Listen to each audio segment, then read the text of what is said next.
എല്ലാവർക്കും നമസ്കാരം. ഞാൻ ഡോക്ടർ രഞ്ജിത്ത് രാജ്. ഗൂഗിൾ ആഡ്സിനെ പറ്റിയാണ് നമ്മളിന്ന് സംസാരിക്കാൻ പോകുന്നത്. എങ്ങനെയാണ് ഗൂഗിൾ ആഡ്സ് ഒരു ബിസിനസ് കൂട്ടാനും ഓൺലൈൻ വിസിബിലിറ്റി കൂട്ടാനും സെയിൽസ് കൂട്ടാനും ഒക്കെ ഓരോ ബിസിനസ്സുകളെയും സഹായിക്കുന്നതെന്ന് നമുക്ക് നോക്കാം. ആക്ച്വലി എന്താണ് ഈ ഗൂഗിൾ ആഡ്സ് എന്ന് പറഞ്ഞു കഴിഞ്ഞാൽ, നമ്മളെല്ലാവരും ഉപയോഗിക്കുന്ന ഒരു ടൂളാണ് ആക്ച്വലി ഗൂഗിൾ, അല്ലേ? എന്ത് കാര്യം ഉണ്ടെങ്കിലും ഇന്ന് മാതാപിതാ ഗൂഗിൾ ദൈവം എന്ന് പറയുന്ന കാലഘട്ടമാണ്. ഗുരു പറയുന്നതിനേക്കാൾ ഏത് ടീച്ചറും ഏത് അധ്യാപകനും പറയുമ്പോഴും ഒന്നും കൂടെ അത് ഉറപ്പുവരുത്താൻ ഈവൻ സ്റ്റുഡൻസ് വരെ ഗൂഗിളിൽ കയറി സെർച്ച് ചെയ്യുന്ന കാലഘട്ടമാണ്. അപ്പം അത്രയും വിശ്വസിക്കുന്ന ഒരു മാധ്യമമായി നമ്മുടെ മുമ്പിൽ ഗൂഗിൾ മാറി, അല്ലെങ്കിൽ ഒരു ടൂളായിട്ട് മാറി. ഏകദേശം ഇൻ്റർനെറ്റ് ഉപയോഗിക്കുന്നതിലെ 80% ആൾക്കാരും ദിവസവും ഉപയോഗിക്കുന്ന എന്തെങ്കിലും കാര്യങ്ങൾ സെർച്ച് ചെയ്യാൻ ഉപയോഗിക്കുന്ന ഒരു ടൂളായി ഗൂഗിൾ മാറിയിരിക്കുകയാണ്. അപ്പോൾ അത്തരത്തിലുള്ള ഗൂഗിളിൽ അങ്ങനെ സെർച്ച് ചെയ്യുന്ന സമയത്ത് അവിടെ ആ സെർച്ചിൻ്റെ ഭാഗമായിട്ട് ഓരോ കമ്പനിയെയും ഓരോ പ്രൊഡക്റ്റിനെയും പരിചയപ്പെടുത്താൻ അഡ്വർടൈസ്മെൻറ്റ് ചെയ്യുന്ന രീതിയാണ് ഗൂഗിൾ ആഡ്സ് എന്ന് പറയുന്നത്. അപ്പോൾ അതുകൊണ്ട് തന്നെ പല ആളുകളും ഒരു തീരുമാനം എടുക്കുന്നത് ഗൂഗിൾ സെർച്ചിനെ ബേസ് ചെയ്താണ്. ഗൂഗിളിൽ സെർച്ച് ചെയ്തിട്ട് ഇന്ന കമ്പനി കണ്ടു, ആ കമ്പനിയിൽ വിളിച്ചു, ഇന്ന പ്രൊഡക്റ്റ് കണ്ടു, അത് വാങ്ങി, ഇന്ന സർവീസ് കണ്ടു, അതാണ് എടുത്തത്, അല്ലെങ്കിൽ ആ സർവീസ് പ്രൊവൈഡറിൻ്റെ പേരാണ് ആദ്യം വന്നത്. ഇതൊക്കെ എങ്ങനെയാണ് വരുന്നത്? ഇത് എവിടെയാണ് വരുന്നത്? SERP അഥവാ സെർച്ച് എൻജിൻ റിസൾട്ട് പേജ്. ഇത് വളരെ ഇമ്പോർട്ടൻ്റ് ആണ്. നമ്മൾ ഗൂഗിളിൽ സെർച്ച് ചെയ്യുമ്പോൾ ഒരു ലാൻഡിംഗ് പേജിലേക്ക് ചെല്ലുന്നു. ആ പേജിൻ്റെ പേരാണ് SERP എന്ന് പറയുന്നത്, സെർച്ച് എൻജിൻ റിസൾട്ട്സ് പേജ്. കാരണം സാധാരണ നമ്മൾ കാണാറുണ്ട്, എന്തെങ്കിലും ഗൂഗിളിൽ സെർച്ച് ചെയ്യുമ്പോൾ 20, 50, 70 ഒക്കെ പേജുകൾ ഇങ്ങനെ കിടക്കുന്നുണ്ട്. പക്ഷേ ആദ്യം ലാൻഡ് ചെയ്യണ പേജാണ് 90% നമ്മൾ ഉപയോഗിക്കാറുള്ളത്. അപ്പോൾ ഈ ഒരു പേജിലേക്ക് എൻ്റർ ചെയ്യുമ്പോൾ ആ പേജിൽ ജനകീയമാകാൻ വേണ്ടി ചെയ്യുന്ന ആക്ടിവിറ്റീസാണ് ആക്ച്വലി ഗൂഗിൾ ആഡ്സ് എന്ന് പറയുന്നത്.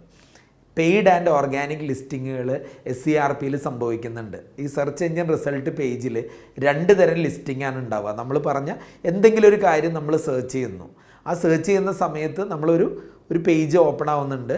ആ ലാൻഡിംഗ് പേജിൻ്റെ അകത്ത് 2 തരത്തിലുള്ള ലിസ്റ്റുകളാണ് ഉള്ളത്. ഒന്ന് പെയ്ഡ് ലിസ്റ്റിങ്ങും ഒന്ന് ഓർഗാനിക് ലിസ്റ്റിങ്ങും. അതായത് ഒരു 10 ലിസ്റ്റിംഗ് ആയിരിക്കും ഒരു പേജിൽ ഉണ്ടാവുക. ആ 10 ലിസ്റ്റിങ്ങിൻ്റെ അകത്ത് ഒരു 7 എണ്ണം ആഡും 3 എണ്ണം ഓർഗാനിക്കും ആയിരിക്കും.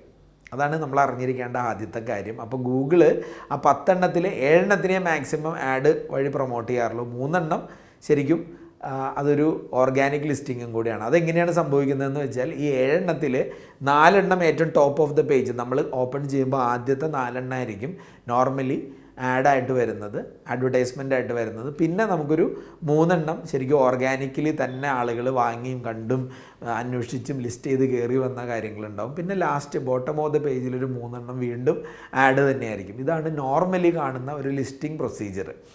അപ്പോൾ നമ്മളിപ്പോൾ എന്തെങ്കിലും ഒരു എക്സാമ്പിൾ പറഞ്ഞ ഒരു ഡിജിറ്റൽ മാർക്കറ്റിംഗ് കമ്പനി ഇൻ കൊച്ചിന്നോ, അല്ലെങ്കിൽ digital marketing company in Kerala എന്നോ, അല്ലെങ്കിൽ ഒരു വെബ് ഹോസ്റ്റിംഗ് സർവീസോ എന്തെങ്കിലും നോക്കുകയാണെങ്കിൽ നമുക്ക് ഇതേപോലെ കാണാം. 4 എണ്ണം ഏറ്റവും ആദ്യം കൊടുത്തിരിക്കുന്ന അഡ്വർടൈസ്മെൻറ്റ് ചെയ്ത് പ്രൊമോട്ട് ചെയ്ത് കൊണ്ടുവന്നിരിക്കുന്ന 4 കമ്പനികളായിരിക്കും ആദ്യം ലിസ്റ്റ് ചെയ്തേക്കണത്. പിന്നെ 3 എണ്ണം ഏറ്റവും കൂടുതൽ ആളുകൾ കണ്ടും അറിഞ്ഞും ഉപയോഗിച്ചും ജനകീയമാക്കിയതുണ്ടാവും. പിന്നെ 3 എണ്ണം ലാസ്റ്റ് വീണ്ടും അഡ്വർടൈസ്മെൻറ്റിൻ്റെ സപ്പോർട്ട് വഴി ലിസ്റ്റ് ചെയ്തതുണ്ടാവും. അപ്പോൾ ഇതിനൊക്കെയാണ് ഏറ്റവും കൂടുതൽ റീച്ച് ചെയ്യപ്പെടുന്നത്. അപ്പോൾ ഒരു കാര്യം ഉറപ്പാണ്, ഗൂഗിൾ ആഡ്സ് വഴിയാണ് ഗൂഗിളിൽ സെർച്ച് ചെയ്ത് ഒരു പ്രൊഡക്റ്റോ സർവീസോ ഒരാൾ വാങ്ങുന്നുണ്ടെങ്കിൽ അവരിലേക്ക് ശ്രദ്ധ കൊണ്ടുവരാൻ സാധിക്കുന്നത്. ഇനി ഏതൊക്കെ തരത്തിലുള്ള ആഡുകൾ നമുക്ക് കൊടുക്കാൻ ഗൂഗിൾ ആഡ്സിൻ്റെ ഭാഗമായിട്ട് സാധിക്കും? ടൈപ്പ് ഓഫ് ആഡ്സ് എന്തൊക്കെയാണ്? അപ്പോൾ ആദ്യത്തേത് സെർച്ച് ആഡ്സ് എന്ന് പറയും. സെർച്ച് ആഡ്സ് എന്ന് പറഞ്ഞു കഴിഞ്ഞാൽ, നമ്മൾ എന്തെങ്കിലും ഒരു പ്രൊഡക്റ്റോ സർവീസോ ഗൂഗിളിൽ കയറി സെർച്ച് ചെയ്ത് കഴിഞ്ഞാൽ നമ്മൾ പറഞ്ഞ ആ ഒരു സെർച്ച് എൻജിൻ റിസൾട്ട് പേജ് ഉണ്ടല്ലോ, ആ പേജിൽ അഡ്വർടൈസ്മെൻ്റായിട്ട് വന്ന് കിടക്കുന്ന ആഡുകളാണ് സെർച്ച് ആഡുകൾ എന്ന് പറയുന്നത്. രണ്ടാമത്തത് ഡിസ്പ്ലേ ആഡ്സ് ആണ്. ഡിസ്പ്ലേ ആഡുകൾ എന്ന് പറഞ്ഞാൽ ഗ്രാഫിക്കലായിട്ടും ഇമേജ് ബേസ്ഡ് ആയിട്ടുള്ള ചില ആഡുകളുണ്ട്. ഇപ്പോൾ ഗൂഗിളിൻ്റെ കുറച്ച് ഡിസ്പ്ലേ പാർട്ട്നേഴ്സ് ഉണ്ട്. അവരുടെ വെബ്സൈറ്റുകളിൽ ലിസ്റ്റ് ചെയ്യുന്ന ആഡുകളായിരിക്കും. കുറച്ചും കൂടെ ലളിതമായിട്ട് പറയുകയാണെങ്കിൽ, നമ്മൾ ചില കാര്യങ്ങൾ ഈ സെർച്ച് എൻജിൻ റിസൾട്ട് പേജുകളിലേക്കൊക്കെ ചെല്ലുമ്പോൾ ചില വെബ്സൈറ്റിൻ്റെ ലിങ്ക് കാണാൻ പറ്റും. കൂടുതൽ ജനകീയമായ സൈറ്റുകൾ, ഉദാഹരണം പറഞ്ഞാൽ moneycontrol.com പോലെയൊക്കെയുള്ള ചില സൈറ്റുകളുണ്ട്, കൂടുതൽ ആളുകൾ ഉപയോഗിക്കുന്ന സൈറ്റാണ്. അതിൽ കയറി നോക്കുമ്പോൾ ചില പെർട്ടിക്കുലർ പ്രൊഡക്റ്റിൻ്റെയോ സർവീസിൻ്റെയോ അഡ്വർടൈസ്മെൻറ്റ് അതിൽ കൊടുത്തിട്ടുണ്ടാവും.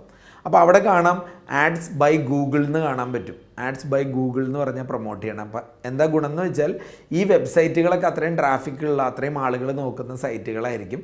ആ സൈറ്റുകൾക്ക് വരുമാനം ഉണ്ടാവും. അതിന് ഗൂഗിളിൽ നിന്ന് റവന്യൂ ജനറേറ്റ് ചെയ്യുന്നതാണ്. അതിൻ്റെ ഭാഗമായിട്ടാണ് ഈ പരസ്യത്തിൽ നിന്ന് കിട്ടുന്ന ഇൻകം അവർക്ക് വീതിച്ച് കൊടുക്കുന്ന ഒരു രീതിയും കൂടെ ഉണ്ട്. ഇങ്ങനെയാണ് ഡിസ്പ്ലേ ആഡുകൾ പ്രവർത്തിക്കുന്നത്. ഇനി ഓവർലേ ആഡ്സ് എന്ന് പറയുന്ന ആഡുകളുണ്ട്.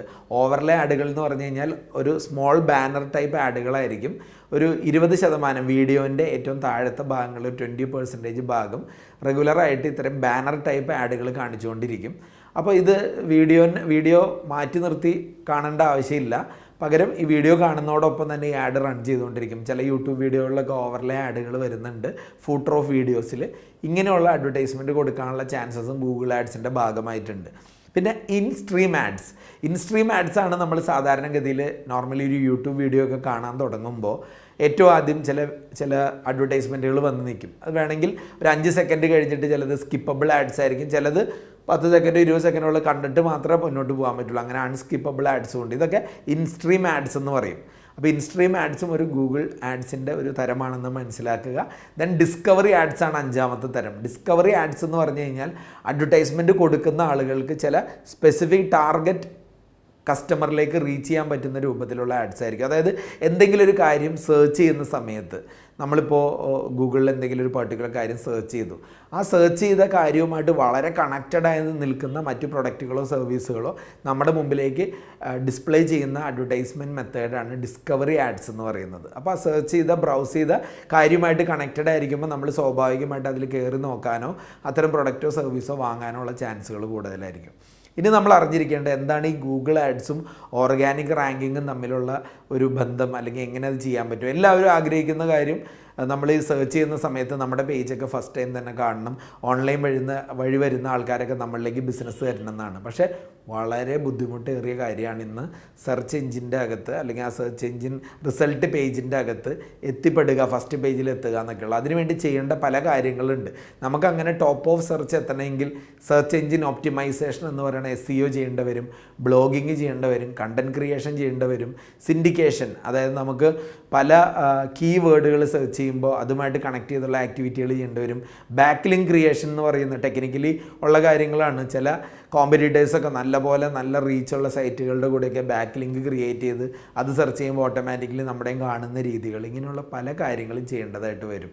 അപ്പോൾ ഇത് വളരെ കോമൺ ആയിട്ട് അങ്ങനെ വളരെ എളുപ്പത്തിൽ ഒരു വെബ്സൈറ്റ് ഉണ്ട്, അതുകൊണ്ട് എല്ലാവരും കണ്ടോളും എന്ന് വിചാരിച്ചിരുന്നിട്ട് കാര്യമില്ല. ഇനിയുള്ള കാലങ്ങളിൽ ഗൂഗിൾ ആഡ്സിൻ്റെ പ്രസക്തിയും കൂടെ മനസ്സിലാക്കുക. നമ്മളിന്നിപ്പോൾ TV-യിലും മറ്റുള്ള ഔട്ട്ഡോർ ഇൻഡസ്ട്രിയിലും ഒക്കെ സ്പെൻഡ് ചെയ്യുന്നത് പോലെ തന്നെ ഭാവിയിൽ ഗൂഗിൾ അഡ്വർടൈസ്മെൻറ്റിന് കൂടുതൽ സ്പെൻഡ് ചെയ്യേണ്ടി വരും. ഇപ്പോഴേ ഗൂഗിളിൻ്റെ പ്രസൻസ് നല്ല രൂപത്തിൽ, അല്ലെങ്കിൽ ഗൂഗിളിൽ സെർച്ച് ചെയ്യുന്ന സമയത്ത് നല്ലൊരു റാങ്കിങ് കിട്ടാൻ നമ്മളത് ഉപയോഗിക്കുക. പക്ഷേ ഒരു കാര്യം കൂടെ മനസ്സിലാക്കുക, ഇന്നിപ്പോൾ നമ്മൾ ഫസ്റ്റ് പേജിലുണ്ടെന്ന് വിചാരിച്ച് ഒരു ഗൂഗിൾ ആഡ്സും ചെയ്യാതിരുന്നത് എന്ന് നിലനിൽക്കുമെന്ന് വിചാരിക്കരുത്. കാരണം എപ്പോഴും ഗൂഗിളിൻ്റെ തന്നെ അനാലിസിസിൽ നമുക്ക് കാണാൻ കഴിയുന്നത് 41% ക്ലിക്കും ആൾക്കാർ നോക്കുന്ന 100 പേര് നോക്കണമെങ്കിൽ 41% ആൾക്കാരും നോർമലി പോകുന്ന ടോപ്പ് 3 ലിസ്റ്റിങ്ങിലാണ്. ആ 10 ലിസ്റ്റിങ്ങുള്ള പേജിൽ ആഡുകൾ കൊടുക്കുന്നവർക്കാണ് കൂടുതൽ എപ്പോഴും റിസൾട്ട് കിട്ടുന്നത്.